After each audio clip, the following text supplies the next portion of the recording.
আসসালামু আলাইকুম রহমতুল্লাহ। আলহামদুলিল্লাহ রবিল আলমিন। আজকের আলোচনার বিষয় হচ্ছে জামাতের সময় নির্ধারণ করা নিয়ে।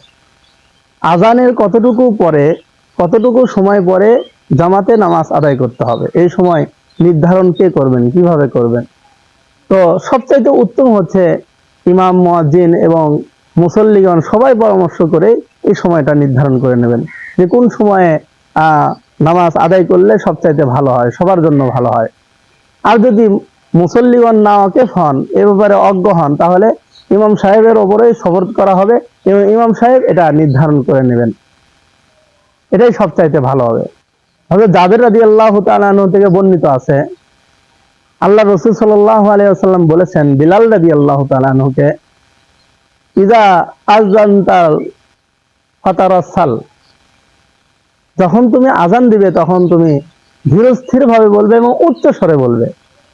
ওয়াইদা আকামতা, এবং যখন তুমি ইকামত বলবে তখন তুমি তাড়াতাড়ি বলবে এবং নিম্ন স্বরে বলবে। ওয়াজাল বাইনা আজানিকা ওয়া ইকামাতিকা, তোমার আজান এবং ইকামতের মাঝে কদরমা, এতটুকু সময় ব্যবধান রাখবে, এতটুকু সময় ব্যবধান রাখবে যে ইয়াফরুগুল আকিলু মিন আকলিহি, যে যে ব্যক্তি খানা খাইতেছে, ভোজন করতেছে, সেই ব্যক্তি যেন খানা শেষ করে খানা থেকে বিরত হইতে পারেন।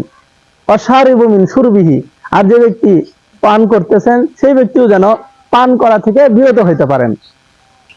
অল মুতাসিরু ইযা দাখালা লিকাযাই হাজাতি, মুতাসির ব্যক্তি যখন তিনি প্রয়োজন পুরা করার জন্য থাকেন, অর্থাৎ পেশাব পায়খানায় রত ব্যক্তিগণ তারা যেন তাদের কাজ ভালোভাবে শেষ করে এরকম ভাবে ফারেক হইতে পারেন। তাহলে আজান এবং একামতের মাঝে এতটুকু সময় ব্যবধান রাখতে হবে, এটাই সবচাইতে উত্তম। তবে মাগরিবের আজানের ব্যাপারে এবং নামাজের ব্যাপারে এরকম না।